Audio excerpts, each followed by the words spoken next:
Referee একজন জালেম। আর্জেন্টিনার কাছে বেদনাদায়ক হারের পর ম্যাচ পরবর্তী সাক্ষাৎকারে কান্নায় ভেঙে পড়েন মিশরের স্ট্রাইকার মোস্তফা জিকো। চোখের জল মুছতে মুছতেই ক্ষোভে ঝেড়ে রেফারিকে জালিম আখ্যা দেন তিনি। জিকো বলেন, রেফারি আমাদের সঙ্গে অন্যায় করেছেন, এটি স্পষ্ট ও দিবালোকের মতো পরিষ্কার। এরপর তিনি পবিত্র কোরআনের আয়াত তেলাওয়াত করে বলেন, হাসবুনাল্লাহু ও নিয়ামাল ওয়াকিল, যার অর্থ আল্লাহই আমাদের জন্য যথেষ্ট, তিনি সর্বোত্তম কর্মবিধায়ক।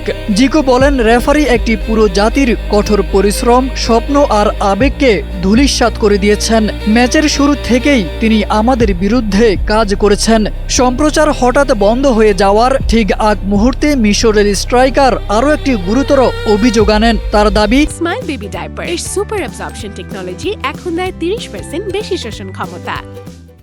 বিশ্বকাপের ট্রফি আর্জেন্টিনার জন্যই রাখা হয়েছে। আর্জেন্টিনাকে জেতানোর জন্য সবকিছুই পূর্ব নির্ধারিত।